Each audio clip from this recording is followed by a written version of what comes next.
하나님의 성전된 당신이 기억해야 할 것이라는 제목으로 여러분과 좀 말씀을 나누겠습니다. 오늘 금요 기도에 나오신 우리 성도님들 주의 이름으로 환영합니다. 아멘이십니까?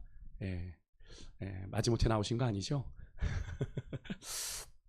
우리가 그냥 살다 보니 오늘 한 주를 마감하는 금요일을 맞이하게 되었고, 또 어떻게 하다 보니 오늘 내가 이 기도의 자리에 온 것 같지만 그렇지 않습니다. 하나님의 부르신 것 믿으세요?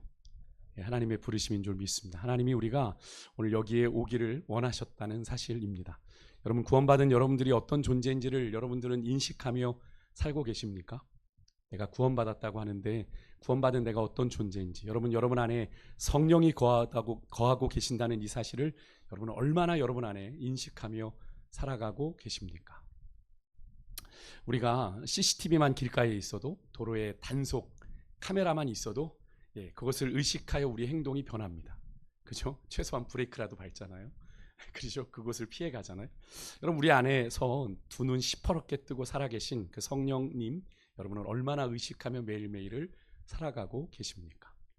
여러분, 우리가 드리는 이 기도는요, 막연한 대상에게 부르짖는 것이 아니라 지금도 내 안에 살아계신 우리 하나님과 대화하는 것이죠.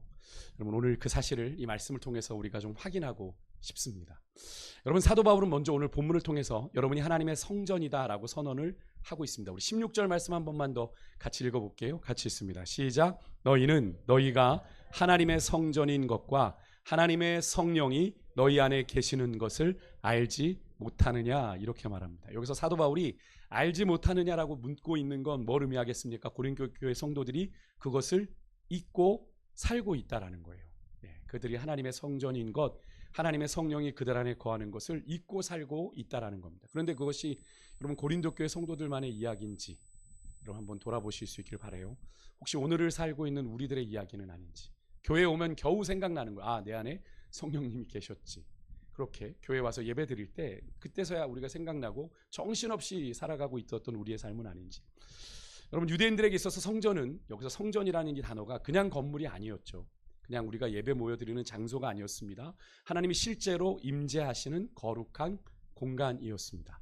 아무나 들어갈 수 없었고, 들어가기 전에는 반드시 정결례를 해야 했습니다. 그래서 성소에 보면 번제단 옆에 꼭 뭐가 있어요? 물두멍이 있는 거예요. 물론 당시에 고린도 교회는 우리가 생각하는 이렇게 건물이 이렇게 으리으리하게 세워져서 고린도 교회 이렇게 새겨진 그런 것이 아니었습니다.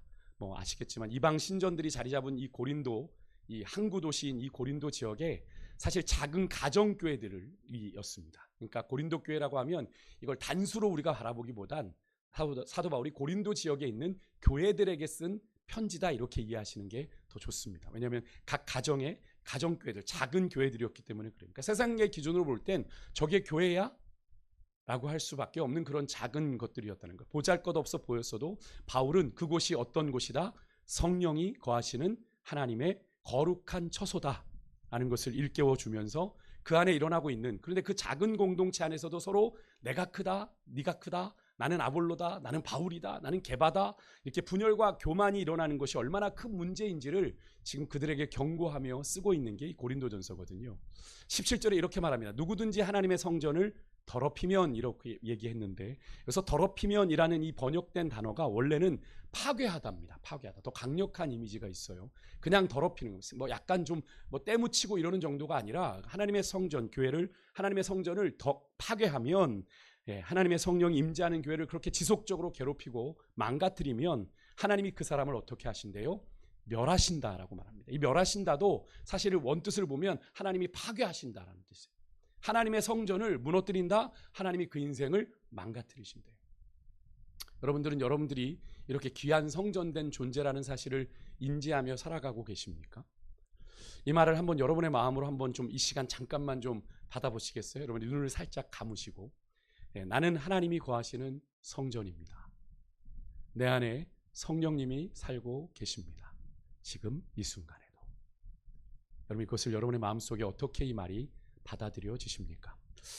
다시 눈을 뜨시고요. 우리는 종종 우리 스스로를 너무나도 좀 작고 보잘것없게 느낄 때가 있습니다. 나 같은 사람이 내가 이렇게 보잘것없는데 라고 하며 자신을 많이 낮추게 되는데, 근데 여러분, 그런 여러분 안에, 그렇게 보잘것없는 여러분 안에 하나님이 뭘 지으셨어요? 하나님의 집을 지으셨습니다. 아멘이십니까? 여러분 안에 하나님이 처소를 삼으시고자 하나님이 집을 지으셨어요. 예. 이 사실이 무엇을 의미합니까? 여러분이 그만큼 하나님 앞에는 어떤 존재예요? 귀하고 소중하다라는 것을 의미하는 겁니다. 사실 앞에서 17절에 제가 아까 경고의 말씀, 파괴하는 자, 성전을 더럽히면 그 사람을 멸한다라고 하시는 그 말씀을 제가 약간 좀 무섭게 말씀을 드렸지만, 사실 이 말씀의 원래 의미는 경고의 의미가 아닙니다. 경고의 의미가 아닙니다. 너는 그만큼 하나님 앞에 거룩하고 소중한 존재다. 그러니까 함부로 더럽혀서는 안 되는 존재다라는 말씀을 하고 있는 겁니다. 그러니까 뒤에 가면 그 바로 이어지는 구절에서 하나님이 거룩하니 너희도 거룩하라는 말씀을 하고 있는 겁니다. 너희는 그렇게 귀중한 존재야. 그러니까 우리는 찬양해요. 아무런 자격도 없는, 아무런 소망도 없는, 내가 나를 봐도 하나님의 사랑 앞에, 하나님의 은혜 앞에 너무나도 부족하게 느껴지지만, 그런 연약함에도 불구하고 하나님은 우리를 당신의 거룩한 처소로 삼으셨다라고 하는 거죠. 여러분 얼마나 소중한 존재인지 여러분 옆에 계신 분들을 좀 바라보실 수 있길 바라요. 그렇기 때문에 여러분, 우리가 스스로 보기에 부족해 보이고 모자라 보여도 여러분 우리는 결코 그런 존재가 아닙니다. 왜 그렇습니까?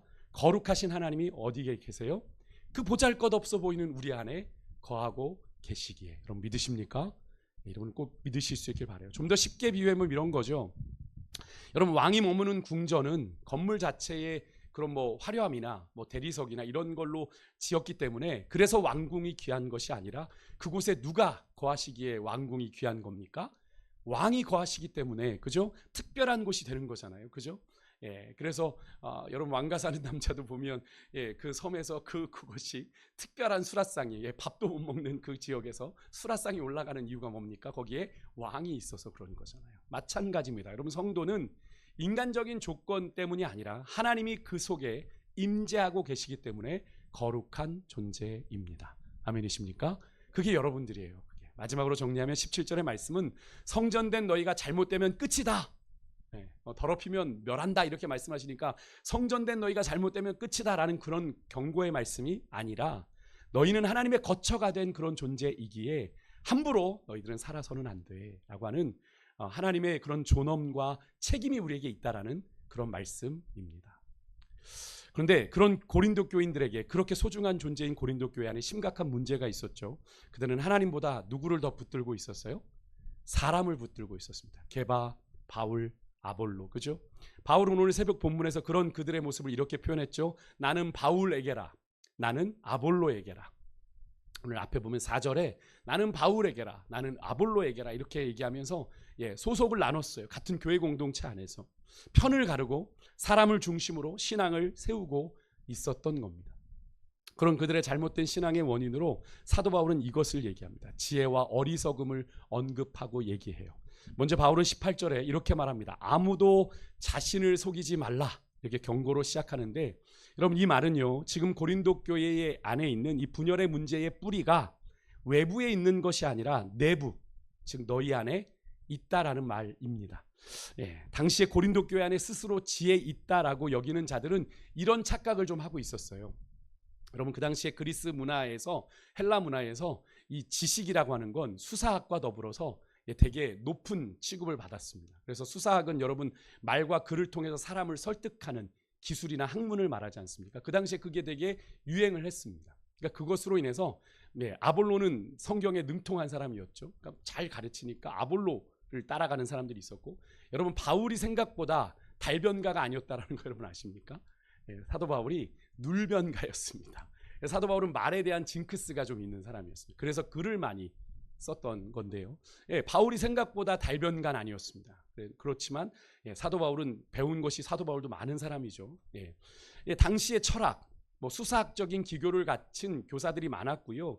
그런 교사들을 맹신하고 사람들이 따르면서 어떤 마음을 가졌냐면, 내가 저 교사, 그러니까 가말리알 문화 출신이다라고 하면 어느 정도 그 사람의 지식이나 그런 학문적인 배경이 개런티 되는 것처럼 자신들도 그런 교사들의 지적인 수준과 같은 수준에, 내가 그들의 라인에 서 있으면 그들과 같은 수준에 도달했다고 착각을 하는 겁니다.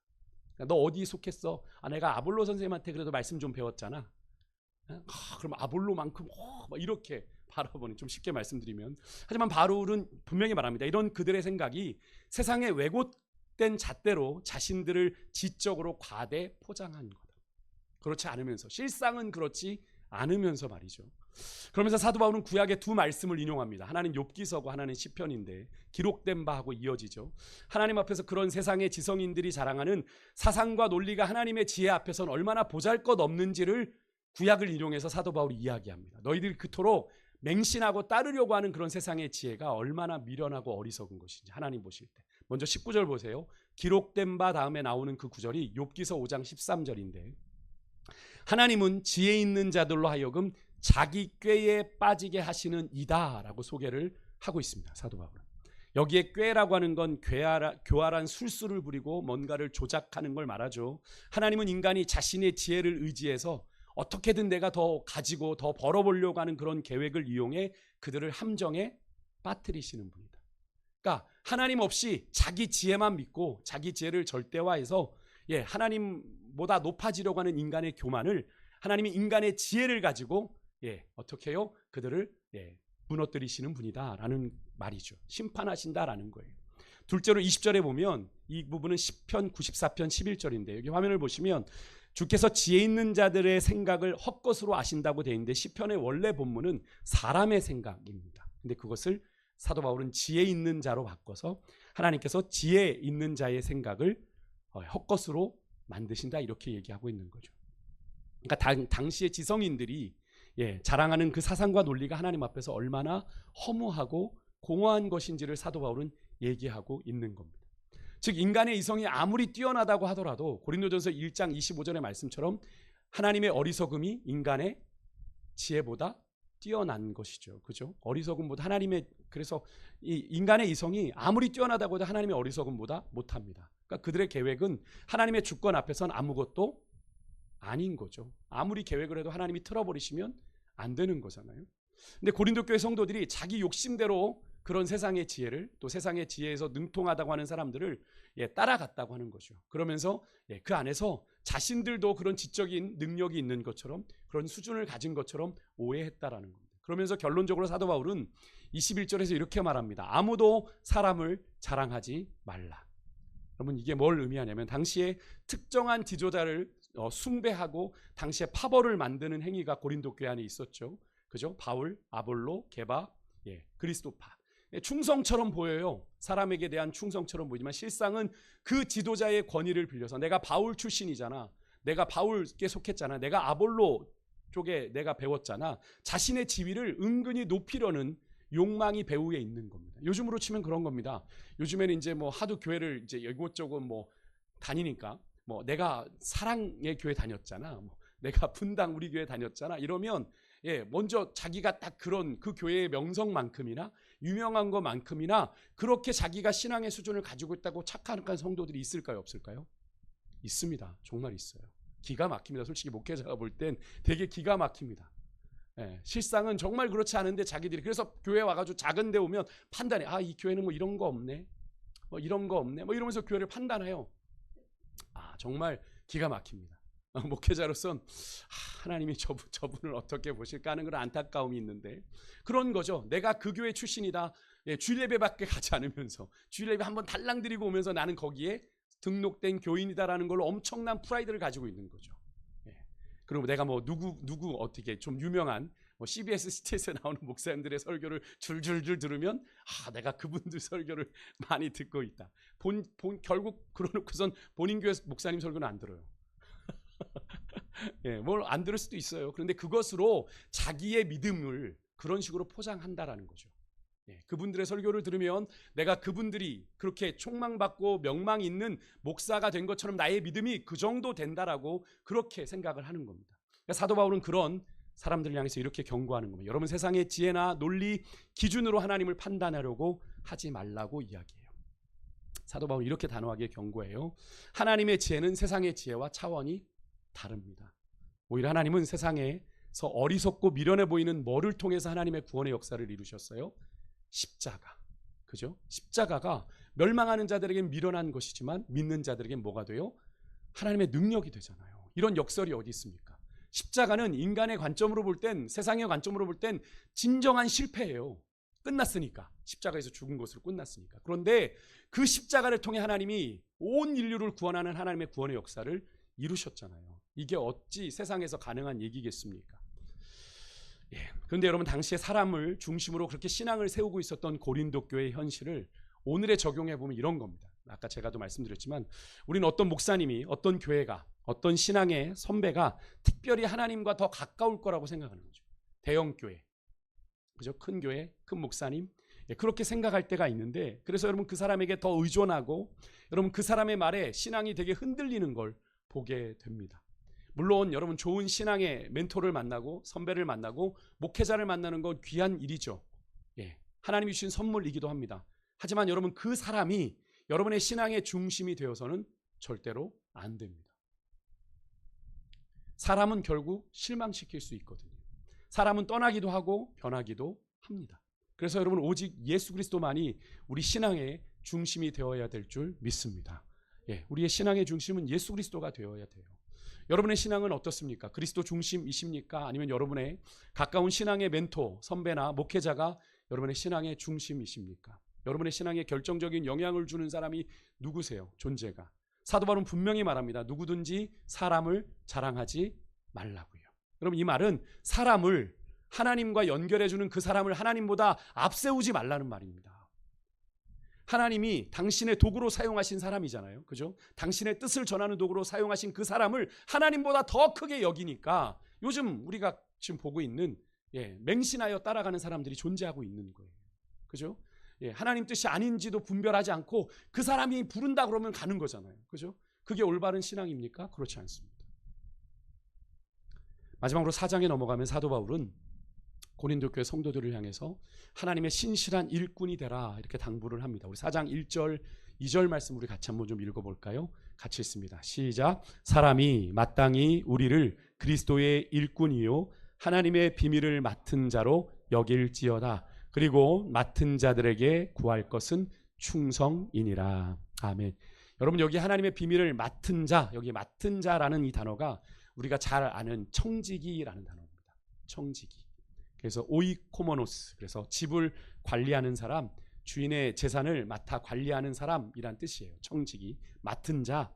그러니까 사도 바울이 여기에 언급하는 일꾼, 하나님의 일꾼, 청지기나 이 모든 건 어떤 존재입니까? 주인이 아니죠. 그죠? 주인의 것을 대신 관리하는 사람입니다. 주인이 따로 있어요. 바울은 자신이 주인이 아니라고 해요. 여기서 우리는이라고 표현을 쓰죠. 사도 바울이. 자기를 빼게 않아요. 사람이 마땅히 여러분과 우리, 나를, 고린도 교회 성도들과 나를 포함해서 우리를 누구의 일꾼? 그리스도의 일꾼. 그럼 우리의 주인은 누굽니까? 예수 그리스도라고 고백하는 겁니다. 바울은 자신이 주인이 아니라 나 또한 너희들과 같이 하나님의 일꾼이다, 하나님의 종이다 라고 분명히 말하고 있어요. 그래서 그런 청지기들에게 요구되는 것은 딱 하나, 뭐라고 얘기합니까? 충성이라고 얘기합니다. 충성은 신실함이에요. 예전에도 여러분에게 말씀을 드렸죠. 충성, 우리가 군인들이 이렇게 인사하는 충성의 개념이 아니라 충성이라는 단어가 헬라어로는 피스토스거든요. 그런데 이 단어가 믿음을 의미하는 피스티스와 같은 어근을 가지고 있습니다. 사실은 헬라어 안에서는 거의 비슷하게 이 두 단어를 혼용해서 써요. 피스티스, 피스토스, 같이 비슷하게. 근데 여러분 의미상 그리 멀지 않아요. 거의 같이 쓰기도 하는데 청지기에게 요구되는 건 충성이라는 말은 어떤 능력보다 청지기가, 하나님의 일꾼이 가져야 되는 자세가 뭐예요? 하나님이 믿을만 해야 한다라는 거죠. 하나님 앞에 신실해야 한다라는 겁니다. 제가 그래서 늘 말씀드리죠. 우리에게 재물이 왜 안 주어지냐? 그죠? 하나님이 내 그 재물을 맡길 만한 믿음을 하나님 앞에 보여야 되는 거예요. 뭐 집사님만 제가 지칭하는 게 아니라 제가 아까 그랬잖아요. 저도 똑같다고. 하나님이 다른 은혜를 참 많이 주시는데 하나님이 저에게 재물의 넉넉함은 주시지 잘 않더라고요. 그런데 제가 저를 그래서 왜 그럴까라고 질문을 던져보면서 내가 하나님 앞에 저를 곰곰이 돌아보니 제게 하나님이 조금 더 맡기시면 제가 참 딴짓 많이 할 사람인 거예요. 하나님이 제게 물질을 넉넉하게 주지 않는 겁니다. 사실 목회자들이 많이 무너지는 것 중에 하나가 돈 문제거든요. 근데 하나님이 그걸 아시니까 저에게 정말 저도 딱 일용할 양식만 주십니다. 딱 필요한 만큼만. 딱 그 이상 주지 않으세요? 그 이상 여유가 생기면 제가 자꾸 딴 데로 눈 돌릴 것 같으니까 하나님이 딱 그만큼만 주시는데요. 여러분, 하나님이 믿을만 하면 더 많이 맡기시겠죠. 하나님이 채우셨는데 그것을 우리가 내 안에 채우는 것이 아니라 그것을 가지고 자꾸 흩어구제하면 하나님이 더 많이 맡기시겠죠. 우리를 선한 통로로, 구제를 위한 통로로, 선교를 위한 통로로, 하나님의 나라를 위한 거룩한 통로로 우리가 믿을 만하면 맡기시겠죠. 근데 여러분, 그렇게 맡기시기 전에 우리를 꼭 흔들어 보실 때가 꼭 있다라는 거. 내가 맡길 만한가? 여러분, 그때가 있다라는 거예요. 정리하면 여러분, 믿음은 뭐죠? 하나님을 향한 신뢰입니다. 근데 충성은 그 신뢰가 우리의 삶 속에 나타나야 되는 겁니다. 내가 하나님을 믿는다고 하는데, 내가 하나님을 신뢰한다고 하는데 내 삶이 하나님을 신뢰하는 게 나타나지 않아. 그럼 충성되지 않은 거죠. 충성되지 않은 겁니다. 내가 하나님을 믿는다고 하는데 내 그 믿음이, 그 신뢰가 삶으로 나타나지 않으면 하나님 앞에 내가 충성되지 않은 겁니다. 내가 하나님의 일꾼이고 하나님의 맡은 거예요. 그리고 내 시간도, 그러니까 내 삶에 내가 주인이 아닌 거죠. 내 시간도, 내 물질도, 내 가정도, 내 자녀도 하나님께서 다 나에게 맡기신 거라는 거죠. 그러니까 우리가 이 문제들을 딜을 할 때, 우리 인생의 문제들을 딜을 할 때 우리는 누구랑 상의해야 되는 거예요? 내 임의대로 내 인생을 살아가면 안 되고 내 삶의 주인 되신 주님과 상의해서 내 인생의 걸음을 걸어가야 되는 거죠. 그래서 그 상의할 수 있는 방법을 뭘로 주신 거예요? 우리에게 기도를 통해 하나님과 교통할 수 있게 하여 주신 거죠. 저는 이 말씀이 사실은 되게 위로가 됩니다. 우리가 하나님의 일을 감당하다 보면 종종 그런 생각 들지 않으십니까? 저는 그런 생각 자주 드는데, 난 왜 이렇게 능력이 안 될까? 능력이 없을까? 저 사람처럼 뭔가 특별한 게 좀 있어야 쓰임을 좀 더 받을 텐데, 뭐 이런 생각들을 저는 할 때가 있거든요. 근데 여러분, 하나님이 우리에게 요구하시는 건 엑설런트한 탁월한 능력이 아닙니다. 하나님 우리에게 요구하시는 게 뭐예요? 신실함입니다. 충성입니다. 하나님이 자격이 모자라도 돼, 능력이 없어도 돼, 나한테 신실하기만 하면 돼. 여러분, 우리에게 정말 위로가 되는 말씀 아닙니까? 여러분, 가정에서, 우리가 직장에서, 또 교회에서 주어진 자리를 우리가 묵묵히 성실하게 감당하는 것, 여러분, 아무도 알아주지 않아도 여러분 하나님 앞에서 성실하게 살아가는 것. 여러분, 요셉이 그렇잖아요. 우리가 묵상했던 요셉이 그 어려운 삶의 여정 가운데서 누가 알아주지 않는데, 애굽이라고 하는 그 낯선 땅에서 내가 믿음을 저버린들 누가 뭐라 그럴 건데, 하지만 그곳에서도 그는 신실함을 버리지 않았고 하나님이 그와 함께 하심을 그의 주인마저도 알아볼 정도로 그는 누가 보든 보지 않든 하나님의 길을 걸어갔잖아요. 그런 만한 사람이니까 하나님이 요셉을 통해서 그 일을 행하셨겠죠. 여러분, 그것이 하나님이 진정으로 기뻐하시는 청지기의 삶, 일꾼의 삶입니다. 끝으로 사도 바울은 우리에게 이렇게 말해요. 3절. 나는 너희에게나 혹은 다른 사람에게나 판단받는 것이 매우 작은 일이라. 나도 나를 판단하지 아니하노니. 참 놀라운 자유선언입니다. 프리선언, 그죠? 사도 바울은 사람들의 평가에 내가 흔들리지 않는다고 얘기해요. 사실 뭐 요즘에 이제 가끔 뭐 자기 개발서 보면 사람들의 그런 것들에 일일비하지 마라, 뭐 이런 얘기도 나오긴 하는데, 사도 바울은 이미 그런 얘기를 했어요. 나는 당신들의 평가에 흔들리지 않습니다. 그렇다고 사도 바울이 교만하게 막 아집을 부렸다는 얘기 아닙니다. 그 이유가 4절에 나오는데, 다만 나를 심판하실 이는 누구라고 고백해요? 주님이시다. 내 기준은 사람의 시선이 아니다. 내 기준은 누구다? 주님의 시선이다. 주님 앞에서 내가 떳떳한데 왜 사람 앞에 내가 눈치를 보냐라고 얘기하는 거죠. 나를 판단하실 분은 주님이다. 그럼 믿으십니까? 여러분, 사람의 시선을 너무 의식하지 마십시오. 주님이 여러분을 판단하시면 되는 겁니다. 주님 앞에서 떳떳하면 되는 겁니다. 주님 앞에 신실하면 되는 겁니다. 아멘이십니까? 사람이 뭐라고 옆에서 왜 그렇게 유난 떨고 믿어? 상관없습니다. 뭐 그 사람이 내 믿음을 책임져 줄 겁니까? 하나님 앞에서 내가 내 믿음을 결정하고 나아가는 건데. 여러분, 5절에 그래서 사도 바울이 이렇게 말합니다. 마지막 사도 바울은 바라보는 게 있어요. 시점이. 그러므로 때가 이르기 전 곧 주께서 오시기까지 아무것도 판단하지 말아라. 우리가 함부로 누군가를 판단하고 정죄하면 안 된다는 말씀 제가 드렸죠. 특히나 누군가의 구원에 대해서 함부로 말해서는 안 된다. 그죠? 저래가지고 구원 받겠어? 여러분, 왜 여러분이 그 사람의 구원을 결정하고 판단합니까? 아무런 권한도 없으면서. 여기 보면 어디까지예요? 주께서 오시기까지. 그죠? 주님 다시 오실 때까지 어느 때에 그 일이 일어날지 모르니 아무도 판단하지 말아라. 여러분, 예수님 십자가에서 구원받았던 강도도 마지막 죽기 직전에 하나님 예수님을 통해서 낙원을 약속받았잖아요. 그런 구원의 역사가 일어날 수 있다고 본다면 우리가 함부로 누군가의 구원이나 누군가의 인생이나 누군가의 삶에 대해서 판단하면 돼야 안 돼요? 안 되는 거예요. 그것은 솔직히 죄송하지만 영적으로 되게 교만한 일을 우리가 하고 있는 겁니다. 하나님도 우리 인생을 아직 그렇게 결론 짓지 않았는데 자기가 왜 나의 인생을 결론 지어요? 그죠? 그러면 안 되는 거예요. 우리가 그것에 휘둘릴 이유도 없고 우리는 주님 앞에서 떳떳하면 되는 거예요. 우리가 정말 살면서 많은 사람들의 판단 속에서 살아가잖아요. 의식이 되고요. 그런 사람들의 판단을 의식하면서 살게 되죠. 이렇게 하면 또 누가 뭐라고 하지 않을까? 근데 여러분, 저 사람은 나를 어떻게 볼까? 교회에서 나를 어떻게 또 생각할까? 내가 지금 잘하고 있나? 뭐 이런 생각들 하지만 때로는 그러다 보니 그거에 자꾸 눌리게 되면 어떻게 생각이 되죠? 내가 내 스스로를 아주 가혹하게 막 비난하고 판단할 때가 있죠. 넌 안 돼. 넌 쓰레기야. 뭐 이런 말까지 생각하잖아요. 안 하십니까? 가끔 저는 그런 생각을 가끔 할 때가 있어요. 스스로 사정없이 자신을 막 난도질할 때가 있죠. 그렇게. 근데 하나님은 분명히 말씀하십니다. 그 판단은 누가 한다? 하나님이 하신다. 여러분, 그날에 내가 너희들에게 칭찬을 줄 거다. 너는 그저 내 앞에서 신실하게 충성하며 살면 된다. 여러분, 오늘 아침에 여러분 묵상 본문에 공적이라는 표현이 나옵니다.